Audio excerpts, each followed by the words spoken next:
welcome to Season 2 of a new podcast from Northern Power Futures and United Utilities. If you're finishing school, college or university and thinking about starting an apprenticeship, an internship or a job, or if you're in the first couple years of your career, then this podcast is for you. In this season, we look at how time spent in lockdown is anything but wasted time, and how by using your time wisely, you can keep focused on your career, grow your skills and your network, and come out of this stronger. We've been collecting your questions and then reaching out to experts and professionals to get some great advice tailored just for you. In this second episode, looking at why a business network is important, not just for starting out, but for building a successful career in the future. How do you start to connect with people in your sector? And what are the do's and don'ts of networking? Let's get into it. Why is a business network important? Lucy Child, Strategy Manager for Customer Care at The Very Group and founder of our women's network, Wave. Having a good business network has many benefits to you as an individual. Here are the most powerful ones that I've observed setting up our women's network. Number 1, making connections opens all sorts of doors. You'll learn about other roles and opportunities outside of your own day-to-day experiences. You'll also meet people that can help you with specific things you want to tackle, or in turn open up their network to you, or offer you fresh perspectives. Number 2, there's a great inner strength that comes from sharing experiences and realising that you aren't alone. For example, if you experience imposter syndrome, it can be such a relief to find out that actually someone you admire and who looks super confident on the outside has it too. You realise you can tackle it and it doesn't have to hold you back. Number 3, there is absolutely strength in numbers. If you're passionate about making something better or changing something, by finding your tribe and tackling it together, you'll become an unstoppable force. I know it can be super daunting at first to put yourself out there and get involved, but I guarantee that once you're brave and you make the first step, you will never ever look back. How do I go about starting to reach out to people online? Any tips? Claire Talbot-Jones, Managing Director of Talbot-Jones Consultancy. First off, choose an appropriate platform. Which social media platforms do they use actively? Do you have their email address? Could you mail them a letter? 2. Introduce yourself confidently and succinctly. 3. Be clear on why you want to connect. Are you looking for advice, a job opportunity, or their industry insight? 4. Communicate that clearly. Help them understand why this would be a valuable connection and what you admire about them. 5. Make your intentions clear. Do you want to connect on LinkedIn? Would you like to explore mentoring? When? How often? Are you hoping for a job interview? 6. Add value where you can. Share their content, engage meaningfully with their posts, help how you can. And lastly, appreciate that not everyone will get back to you, and that's okay.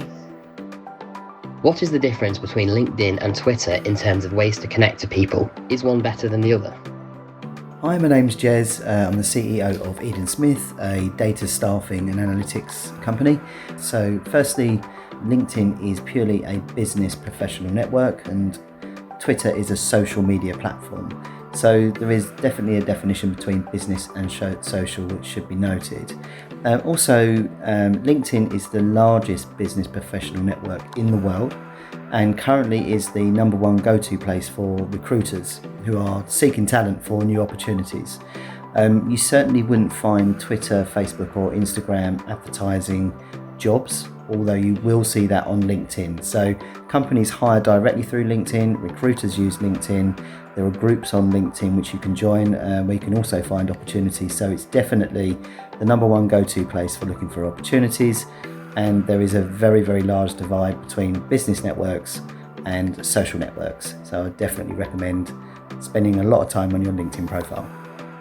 Lucy Wright, Social Media Account Manager at More Media. I would say that when it comes to making professional connections and networking, LinkedIn is the best way forward. Online networking is exactly what LinkedIn was designed for, and most of the time it's what people are using it for. LinkedIn also gives you a bit more insight into who the person is that you're trying to connect with.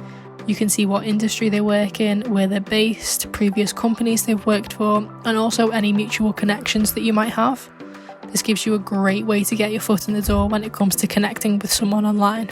You can find common ground that you share with someone and use that in your opening message. One time I found someone on LinkedIn who I really admired and I thought I would love to connect with this person. And after seeing their profile, I found out that we actually went to the same secondary school. Having this background knowledge makes LinkedIn perfect for making professional connections.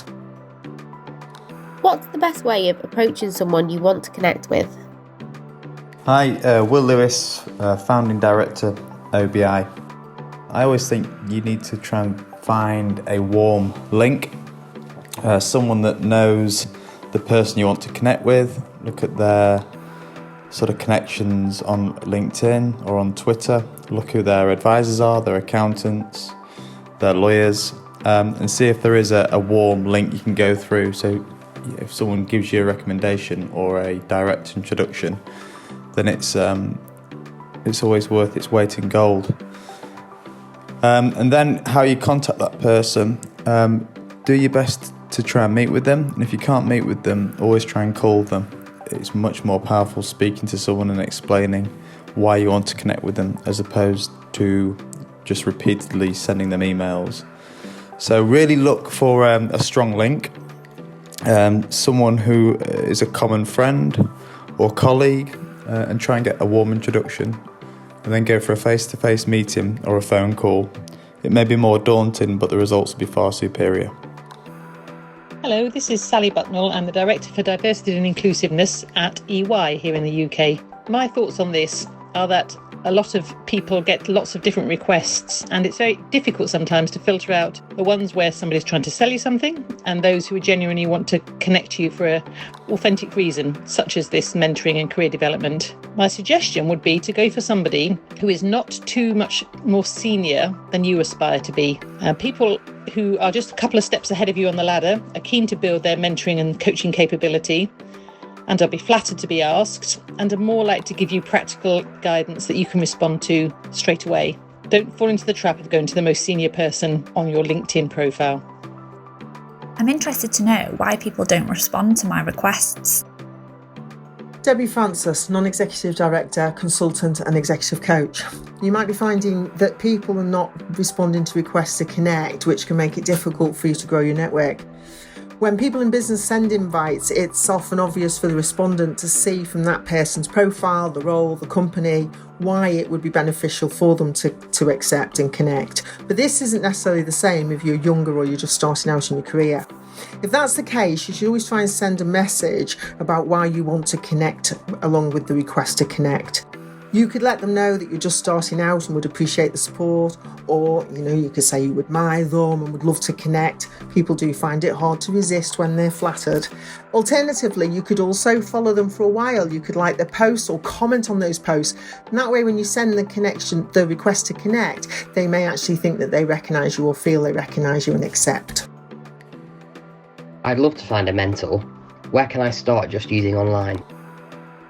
Josie Clark, Health and Safety at United Utilities. Getting a mentor is beneficial for anyone who wants to progress in their career development. Getting advice and support from someone who has already surpassed your goals is a great benefit to your professional self-improvement.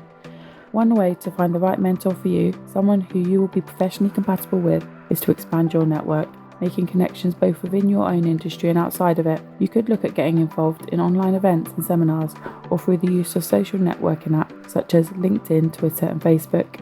You could use these tools to rekindle old professional relationships as well as establishing new ones. One of the most important things to do whilst you're looking for a mentor is to look at the field or the skills that you want to develop. Name your sights for someone who fits that bill. Someone on LinkedIn offered to be my mentor, but for a monthly fee. Is that okay? Katie Dean, Economist, Liverpool City Region Combined Authority. So on whether or not you should pay for a mentor, in my opinion, my short answer would be absolutely not. The best mentor relationships that I've had are when I've found somebody that just kind of really wants to support me and wants to help me and wants to encourage me and create opportunities. And actually, through mentoring other people, I've realised how much of a two-way relationship it is. I've learned a lot about myself through mentoring other people. I'm really fortunate as well that I kind of have a lot of people that have mentored me throughout my career. And actually, some of them, it's not even a formal mentor-mentee type relationship. They probably don't even know that I view them in this way. They're just somebody that I can pick up the phone to when I need help, or I need somebody to listen, or I need some support. And so if I suddenly started paying for all of my mentors, I'm not sure I'd have much money left, to be honest with you. But I think what I'm trying to say is that, if somebody wants to charge you for it, then they're probably not going to be the best mentor for you in the long run. I've sent people LinkedIn messages asking for advice and they don't respond. Help. Leanne Potter, Cybersecurity Analyst at NHS Digital, Women Leads Digital Board Member, and Femtech Entrepreneur. Let's change the mindset here. How busy are you right now? Busy? We all are. We've all got our own lives, our own careers. And if we acted on every engagement request, we'd have very little left in the tank. And especially once you start speaking to more senior people, you have to realise you're probably not even the first person that's messaged them on LinkedIn that day. If I get 5 messages on LinkedIn a day, it's a quiet day for me. But that's not to say people don't want to help, because people do. But you need to pitch it right, and there needs to be an element of reciprocity. It's a bit like courting. Going in cold seldom works, so start developing a relationship with them. Maybe you've seen a blog post that they've written and you enjoyed it. Talk to them about that. Try building up a relationship on LinkedIn by responding to their content, likes and shares and things like that. But you also need to make yourself look interesting on LinkedIn. Again, like courting, you need to make sure that your profile looks professional, that you've got really interesting content, you sort of lay out your goals, what you want to achieve. You need to make it look like you're worth their while helping. People can always spot a rising star, and they're the ones that people make time for, because it's a lot easier to invest in someone who looks like they might actually act on the advice you give them. They also know that if they help people who are rising stars, you might be working for them one day. How do I get people to engage with me on business platforms? If I write anything, no one seems to take any notice. Sam Tasker-Grindley, co-founder of Furlontier. Firstly, to flip this question back on you, are you engaging with other people's posts on business platforms? The more you engage with others' content, with useful comments and thoughts, the more people will engage with yours. LinkedIn works at its best when it's a two-way street. The more you give, the more you get, but always give first. Secondly, consider your message and reason for posting. Are you adding value to your reader, or are you asking for something? The former is much more likely to attract engagement. Are you just sharing news articles and reports, or are you sharing them with your own thoughts and comments on them? The latter is likely to draw a reaction. Thirdly, don't worry. Sometimes you can put together the most profound, intelligent, giving post you can imagine, and not one person reacts. The next time you'll post something about how good your dinner was, and it will go viral. The fact that you're doing it at all puts you a long way ahead of the vast majority of your peers. A special thanks to everyone who sent us a question and to all the people who took time to give us their advice too. You can find us online at northernpowerfutures.com. If you have an issue you'd like some help with, or if you'd like to sponsor an episode, please do get in touch. You can email us at hello@northernpowerfutures.com, or find us on Instagram at northernpowerfutures, or Twitter at NP_futures. Thanks so much for listening to this podcast from Northern Power Futures and United Utilities. The Northern Power Futures podcast is a What Goes On Media production.